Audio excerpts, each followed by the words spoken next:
Dito na ako sa amin guys. Hindi pumasok yung kasama ko, si Darwin. Ako lang ang mag-isa doon sa nagtrabahoan ko. Naglilinis ng muldi.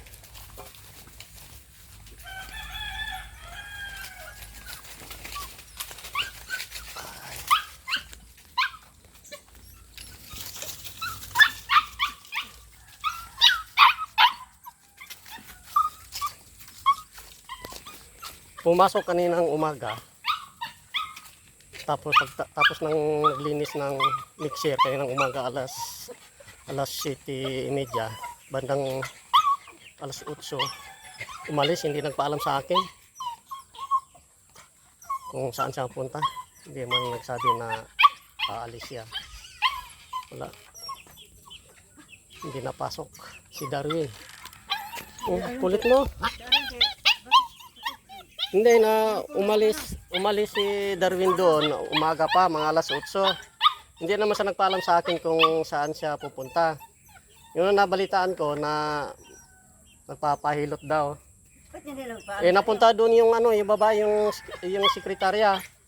Kung saan daw si Darwin, ba't ako lang mag-isa? Hindi, saan siya napunta? Sabi ko, hindi ko alam kung saan siya napunta kasi hindi naman nagsabi sa akin, hindi nagpaalam. Talaga to si Darwin talaga eh. Taga-taga ko ng kasama doon sa trabaho, hindi naman nagsabi na kung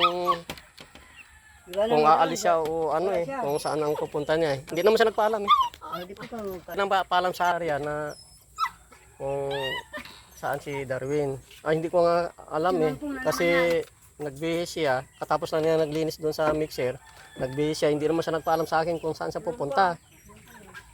Sabi naman sa akin yung sekretarya, dala kaya niya yung cellphone niya? Dala niya yon. Hindi pwede iwanan yon. Gi-message niya kung saan ka na.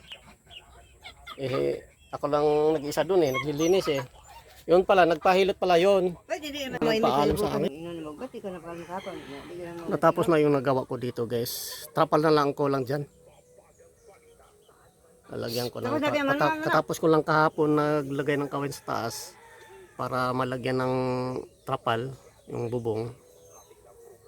Ayan.